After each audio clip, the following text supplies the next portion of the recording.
Hello friends, once again welcome back to polytechnical polytechnic कीजिए। तो friend, जिसका आप सभी को काफ़ी समय से इंतज़ार था कि आखिरकार काउंसलिंग हमारा एली वाले लोग का काउंसलिंग कब से स्टार्ट होगा पॉलीटेक्निक लेटरल एंट्री में एडमिशन के लिए।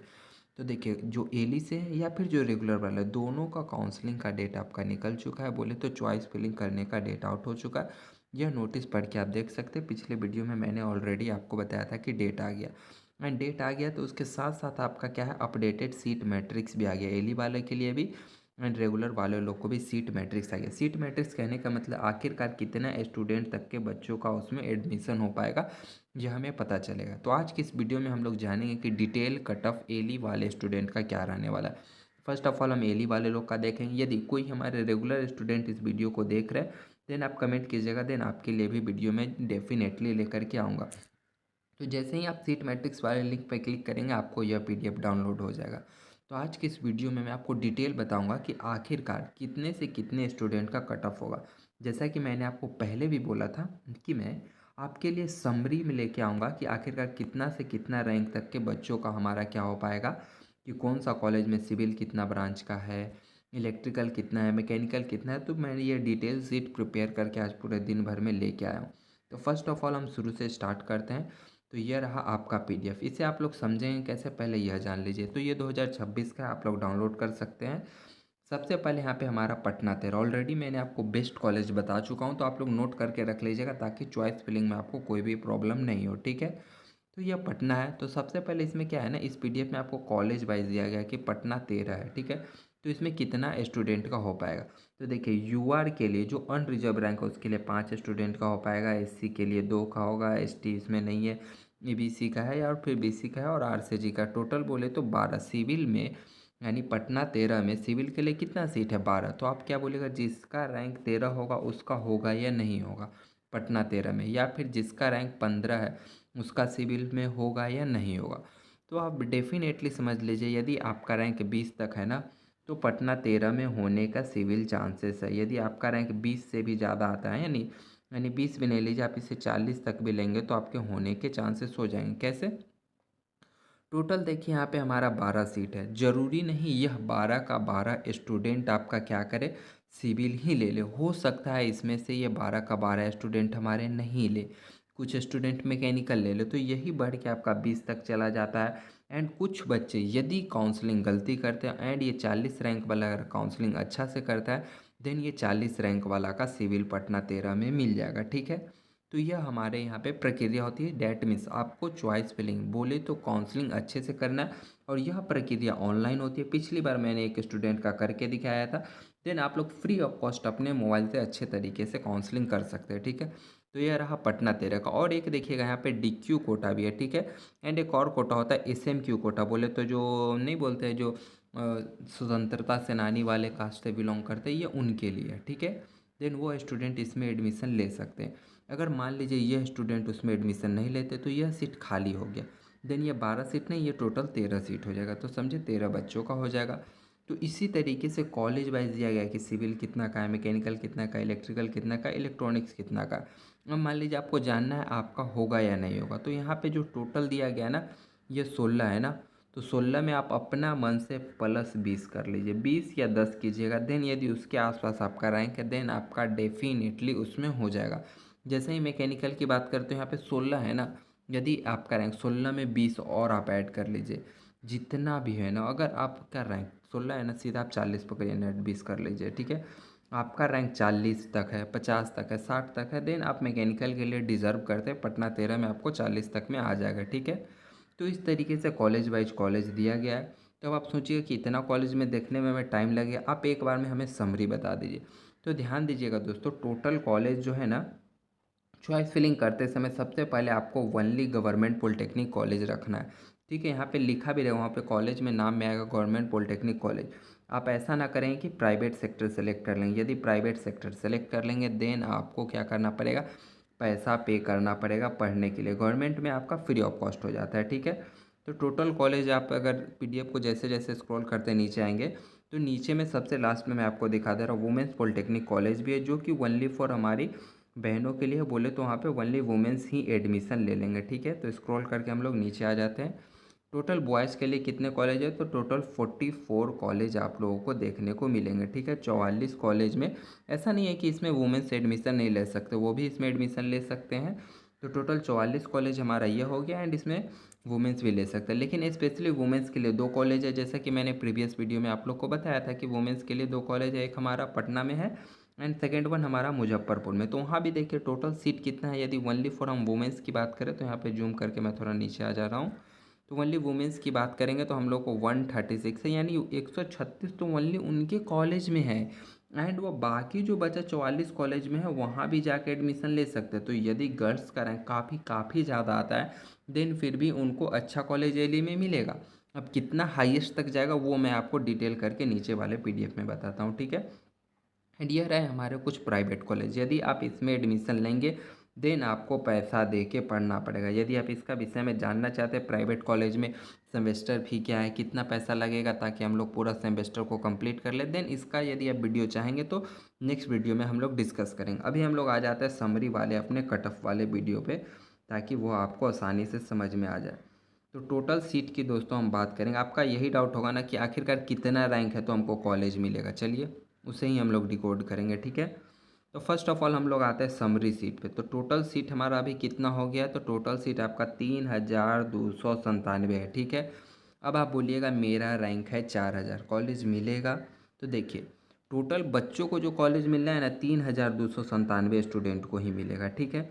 यदि आपका रैंक इससे ज़्यादा आता है, मान लीजिए आपका रैंक आ जाता है कितना है, मान लीजिए आपका रैंक 3500 आ जा रहा है, ठीक है, 3500 तो आपको कॉलेज मिलेगा। देखिए ऐसे अगर टेक्निकली देखेंगे तो कितना सीट है हमारे पास, तो 3297 सीट है, तो उतना ही बच्चा उस पर बैठेगा ना। अब मान लीजिए ये आगे वाला कुछ स्टूडेंट क्या करता है, इसको खड़ा रहने का मन है, यह कुछ गलती कर देता है, यह एडमिशन नहीं लेता है, ये काउंसलिंग गलत करता है, तो वो चेयर खाली रह गया है, तो पीछे वाला स्टूडेंट तो जाके बैठेगा ही बैठेगा ना। तो देखिए इतना का तो डेफिनेटली होने वाला है। बाकी आप 3500 रैंक है या 3800 रैंक है या फिर 4000 है, देन आप उम्मीद को रखिए, ठीक है, उम्मीद आप लोग रख सकते हैं। यदि युवा रैंक आपका 4000 है, अगर कैटेगरी रैंक आपका कम आ जा रहा है देन आप वहाँ पे बाजी मार लीजिएगा। तो ये मत देखिएगा कि मेरा युवा रैंक में तो 4000 है, भाई कैटेगरी रैंक भी देख लो, आप कैटेगरी रैंक देखो, कैटेगरी रैंक इसके आसपास बिलोंग कर रहा है ना, डेफिनेटली आपका होना ही होना है। इसके आसपास आएगा ना, इसमें 100 ऐड कर लीजिएगा, ठीक है, देन उसके आसपास आ रहा है तो होगा ही होगा। अब मैं आपको एक और चीज़ बोल रहा हूँ कि काउंसलिंग आप सब लोग करिए, आपका रैंक चाहे ज़्यादा हो या फिर कम हो उससे कोई फ़र्क नहीं पड़ता है, ठीक है। काउंसलिंग फ्री ऑफ कॉस्ट होता है, फ्री फ्री फ्री, आप मोबाइल से खुद से कर सकते हैं। तो आप लोग काउंसलिंग कीजिए, काउंसलिंग में कोई पैसा नहीं लगेगा, कॉलेज मिलना रहेगा, मिलेगा, अच्छा से काउंसलिंग कीजिए, काउंसलिंग करना मैं आपको सिखाऊंगा, ठीक है। तो टोटल सीट की बात करें तो यूआर में आपका इतना हो जाता है, एससी में इतना है, ये कैटेगरी वाइज दिया गया। अब आप बोलिएगा कि मेरा रैंक मान लीजिए यूआर में इतना है यानी 1500 है तो हमें मिलेगा, जी हाँ भैया, यह हम ओवरऑल की बात कर रहे हैं। तो इसमें आप 100 ऐड करके चलेंगे देन आपको इसके 100 के आगे पीछे रहेगा ना आपको कॉलेज मिलेगा। आप पीछे क्या पीछे रहेगा तो मिलेगा, इसमें जैसे 1300 है ना तो आपका 1400 1500 1600 1700 के आसपास भी रहेगा ना, देन इस तरीके से आप डेफिनेटली ले पाएंगे, ठीक है। अब आते हैं हम लोग ब्रांच वाइज। आपका डाउट रहा है कि मेरा सिविल मिलने का चांसेस क्या है, यदि मेरा रैंक 1000 आ रहा है तो सिविल मिलेगा, तो डेफिनेटली मिलेगा। देखिए सिविल वाले बच्चों के लिए अब मान लीजिए यहाँ पे सिविल, ये चेयर है, ये चेयर है, ये चेयर है, टोटल ऐसा कितना चेयर है, 1056 सीट है, इतना बच्चा को सिविल मिलेगा ही मिलेगा। तो यदि आपका रैंक ना 900 800 1000 है तो डेफिनेटली मिलेगा। अब बोलिएगा कि मेरा रैंक 1100 है तो सिविल मिलेगा, मेरा रैंक है 1500, सिविल मिलेगा, तो जी हाँ भैया मिलेगा, क्यों नहीं मिलेगा। मान लीजिए अब आप बोलिएगा कि आप तो बोले 1056 सीट है तो 1200 मेरा रैंक, हम कहाँ जाके बैठेंगे, मेरे लिए तो जगह ही नहीं है ना।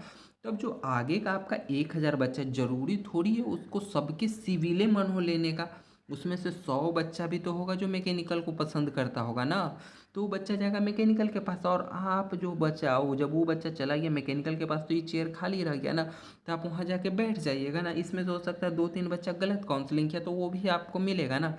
यानी 1200 तक रैंक है आपका या 1300 के आसपास है, देन आप लोग सिविल के लिए डिजर्व करते हैं। क्लियर हो गया मेरा पॉइंट, ठीक है। अब आता है नेक्स्ट हम लोग इसी तरीके से मैकेनिकल पे। अब आता है मैकेनिकल में थोड़ा क्या, उसमें हम लोग +100 ऐड किए तो सारा बच्चा भागता है सिविल की ओर। अब यदि आपका रैंक ज़्यादा आ रहा है तो भी क्या है, यदि मान लीजिए ना उसमें हम क्या कितना रैंक तक बोल दिए आपका हो जाएगा 1500 रैंक तक हो जाएगा। अगर मान लीजिए हम लोग इसमें आ जाएंगे तो इसमें यदि आपका एक से लेके ना कितना यदि 2000 रैंक तक भी भटक रहे हैं ना, देन आपको मैकेनिकल मिल जाएगा। मैकेनिकल थोड़े कम लोग लेते हैं जिनको क्या है ना, सब लोग बिहार में क्या भागता है सिविल की ओर। क्यों? क्योंकि सिविल में गवर्नमेंट वैकेंसी ज़्यादा आती है, इसलिए वो सिविल में आता है। अभी ही देख लीजिए ना, बीटीएससी जेई का एग्जाम का फॉर्म निकला है, उसमें सिविल का 2000 है, मैकेनिकल का 75 सीट है। अब आप बताइए कुल लड़का लोग किधर भागेगा? तो सिविल में भाग गया, तो मैकेनिकल में सीट आपका खाली मिलेगा, यहाँ पे आप पकड़ा जाएगा 2000 रैंक तक आप आराम से। फिर बात आता है इलेक्ट्रिकल का, तो इलेक्ट्रिकल और मैकेनिकल में ना थोड़ा जोर बराबर का रहता है, कहीं पे इलेक्ट्रिकल बाजी मारता है, कहीं पे मैकेनिकल, तो दोनों का सीट भी बराबर बराबर देखने को मिलेगा वैकेंसी में। तो यहाँ पे कटअप की भी बात करेंगे तो एक से लेकर ना 2000 या 2200 के बीच में अगर आपका रैंक है, देन आप लोग डेफिनेटली इलेक्ट्रिकल आप ले पाएंगे, ईजिली ले पाएंगे, ठीक है। नेक्स्ट आते हैं हम लोग किस चीज़ पे, अब आता है इलेक्ट्रॉनिक्स पे। इलेक्ट्रॉनिक्स में थोड़ा सा मामला गंभीर हो जाता है। गंभीर बोले तो आपको ज़्यादा से ज़्यादा सीट मिल जाता है। यदि एक से लेके आपका रैंक ना 3500 या फिर एक से लेके 4000 तक भी रहता है ना, देन आपको इलेक्ट्रॉनिक्स मिलता है। यह पूरा हिस्ट्री है इलेक्ट्रॉनिक्स ब्रांचेज की। आप मेरा प्रीवियस कटअप का वीडियो देखेंगे, वहाँ से भी आपको पता चल जाएगा। इलेक्ट्रॉनिक्स ब्रांच एली वाले बच्चे बहुत कम लेना चाहते हैं, उससे अच्छा वो लोग कंप्यूटर साइंस लेते हैं, एंड अभी उसी का बूम ज़्यादा है, मतलब बोले तो वही अभी ज़्यादा ग्रो कर रहा है। इलेक्ट्रॉनिक्स भी लेते हैं, बट इलेक्ट्रॉनिक्स में आपको काफ़ी ज़्यादा छूट मिलता है। यदि आपका फेवरेट इलेक्ट्रॉनिक्स है, देन आप लेके पढ़ सकते हैं। यदि 4000 रैंक भी है ना तो मिलेगा। इवन कंप्यूटर साइंस भी पहले काफ़ी लोग कम लेते थे, बट अब लेने लगे हैं, देन तो अब भी आप उसे लेके पढ़ाई कर सकते हैं, ठीक है। तो यदि हम लोग कंप्यूटर साइंस की बात करें तो कंप्यूटर साइंस का टोटल सीट कितना है, 882, यानी 882 बच्चा कहीं होगा। तो जी नहीं भैया, यदि आपका रैंक 3000 तक जाता है ना, 1000 से लेके 3000 या 3500 तक, 3.5 के तक, देन आपको आराम से कंप्यूटर साइंस मिल जाएगा किसी भी कॉलेज में, ठीक है। अब यदि कुछ लोग बोल रहे होंगे ना कि हमें कॉलेज में बताइए हमारा पटना 13 में मिलेगा या नहीं, तो ऊपर जैसे बताया ना उसी तरीके से आइडेंटिफाई करना है। मैं एक बार और लास्ट में बता दूंगा, ठीक है। अब हम लोग आते हैं गवर्नमेंट वुमेंस पॉलिटेक्निक कॉलेज के लिए। यदि जो हमारी फीमेल्स है, जो हमारी बहनें हैं, उनका कितना रैंक तक होगा, तो देखिए उनके लिए 143 सीट तो फिक्स है उनके अपने कॉलेज में, ठीक है। एंड बाकी सब कॉलेज में एक एक दो दो सीट भी फिक्स रहता है, उसमें भी आरसीजी रहता है, तो ऐसे करके 100 और आ जाएगा। यानी बोले तो 250 सीट ना उनका ऐसे ही फिक्स रहता है कि 250 को मिलेगा ही मिलेगा। उसके बाद यदि आपका रैंक ज़्यादा आता है, देन फिर भी आप क्या करेंगे, आपका जो कैटेगरी रैंक होगा, बोले तो EWS BC EBC होगा, SC ST, उससे आप एडमिशन ले पाएंगे। या फिर आरसीजी से, सबसे पहले आपका जो रैंक देखा जाएगा आरसीजी से, यानी अपनी गर्ल्स वाली जो उनकी रिजर्व कोटा, उससे देखा जाएगा, ठीक है। तो हर एक कॉलेज में वुमेंस के लिए फिक्स सीट होती है, ठीक है। देन आप वहाँ पे चले जाएंगे। एंड सेकंड, आपके लिए 2 कॉलेज ऑलरेडी अलॉटेड है, एंड बाकी कॉलेज में जो बॉयज़ बाजू में है उसमें भी आप कम्पिटिट करके ले सकते हैं एडमिशन। तो यह रही इसकी बात, ठीक है दोस्तों। आई होप आपको क्लियर हुआ होगा। तो हमने वुमेंस पॉलिटेक्निक कॉलेज के बारे में भी बता दिया। अब जो लोग सोच रहे होंगे ना, हमें ये बताइए ना पटना 13 में पटना 7 के लिए क्या होगा, तो जो ऐसे मैंने भी पटना 13 का बताया ना, सेम ऐसे ही मान लीजिए पटना 7 में। तो पटना 7 में सिविल के लिए कितना है, तो पटना 7 में आप बोलिएगा कहाँ है सिविल लिखा हुआ, तो हम लोग आ जाते हैं पटना 7 में। सिविल में कितना, 8 लिखा हुआ है, ठीक है। तो आप क्या बोलिएगा, 8 ही बच्चा का होगा। देखिए ऊपर अभी मैंने बोला था ना कि पटना 13 में 20 बच्चा तक का हो जाएगा, एंड यहाँ पे 8 बच्चा, तो 20 बच्चा जब यहाँ पे चला गया, देन इसका रैंक कितना तक जाएगा, तो इसका 28 तक जाएगा। यानी 28 से 30 रैंक तक आपका है ना। यदि मान लीजिए आपका 30 रैंक है, या फिर मान लीजिए 25 तक है, 25 से लेकर 30 तक जा रहा है ना, देन आपको सिविल पटना में मिल जाएगा। जैसे जैसे आप कॉलेज नीचे आएंगे ना, टॉप कॉलेज को ऐड कर लेंगे, देन आपका ऑटोमेटिक पता चल जाएगा आपका उसमें होगा या नहीं होगा। यदि अभी भी आप कन्फ्यूज है, देन आप अपना फेवरेट कॉलेज एंड अपना ब्रांच बताइए, मैं आपको बता दूंगा कि आपको इस कॉलेज में मिलने का चांसेस है या फिर नहीं। या फिर आपको काउंसलिंग तो करना ही करना है, ठीक है। तो आप लोग काउंसलिंग जरूर कीजिएगा। काउंसलिंग कब से स्टार्ट हो रहा है, कैसे स्टार्ट हो रहा है, तो हमारे दूसरे वीडियो को जरूर देखिएगा, आपको डाउट क्लियर हो जाएगा। और काउंसलिंग कैसे करना था वो भी मैंने प्रीवियस वीडियो में बताया। आई होप दोस्तों आज का वीडियो आपको अच्छा लगा, आपको पसंद आया होगा। यदि किसी भी प्रकार का अभी भी आपको डाउट रह जा रहा है, देन आप लोग कमेंट डेफिनेटली कीजिएगा। गवर्नमेंट कॉलेज या फिर प्राइवेट कॉलेज में किसी भी प्रकार का आपको प्रॉब्लम हो, देन आप कमेंट कीजिएगा, हम लोग डेफिनेटली उस पर वीडियो बनाएंगे। हमारे साथ बने रहने के लिए आपका बहुत बहुत धन्यवाद दोस्तों। मिलते हैं फिर हम लोग अगली वीडियो में, तब तक के लिए bye bye, take care and जय हिंद फ्रेंड्स।